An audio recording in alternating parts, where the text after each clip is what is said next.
ఆంధ్రాలో కర్నూలు మెడికల్ కాలేజీలో కానీ, ఇవాళ ఆంధ్ర మెడికల్ కాలేజీలో కానీ కొంతమంది ట్రీట్ చేస్తున్న డ్యూటీ డాక్టర్స్, పీజీస్, పోస్ట్ గ్రాడ్యుయేట్స్కి ఆల్రెడీ ఆ సిమ్టమ్స్ వచ్చాయని చెప్పి క్వారంటైన్లో పెట్టడం జరిగింది.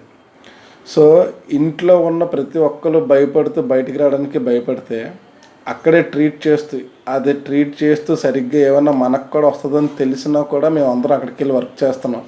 అలాంటప్పుడు మాకు ఎంత ప్రొటెక్షన్ ఇవ్వాలి? మాస్కులు, N95 మాస్కులు కూడా మేము 100 రిప్రజెంటేషన్లు ఇస్తే కొన్ని దగ్గరలు ఇచ్చారు, కొన్ని దగ్గరలో ఇవ్వలేదు. PPE kits, personal protection equipments మేము ఎన్నోసార్లు కలెక్టర్కి రిప్రజెంట్ చేసాం, డిఎంఈకి రిప్రజెంట్ చేసాం, అందరికీ చెప్తున్నా ఇస్తాం, అన్నీ జరుగుతాయని చెప్తున్నారు. ఎక్కడైతే అవసరం ఐసోలేషన్ సెంటర్స్లో కూడా కొన్ని జోన్స్లో, కొన్ని సిటీస్లో, కొన్ని మెడికల్ కాలేజ్లో ఇవ్వట్లా ఇప్పటికి కూడా. సో ఇలాంటి ఫేజ్లో, ఇలాంటి సర్కమ్స్టాన్సెస్లో వర్క్ చేస్తున్నాం. ఏం కంప్లైంట్స్ లేకుండా, ఎవరి మీద ఏ గవర్నమెంట్ని మేము దూషించకుండా నిజంగా అవసరం కాబట్టి మేము వర్క్ చేస్తున్నాం.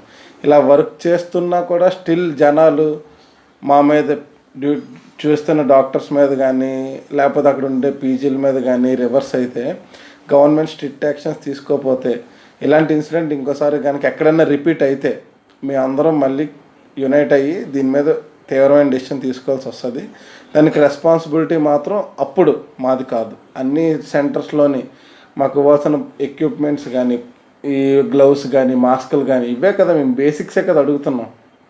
మాకేమైనా జీతాలు పెంచమనో లేకపోతే ఎప్పుడు ఈ ఫేజ్లో మేము అడగట్లేదుగా.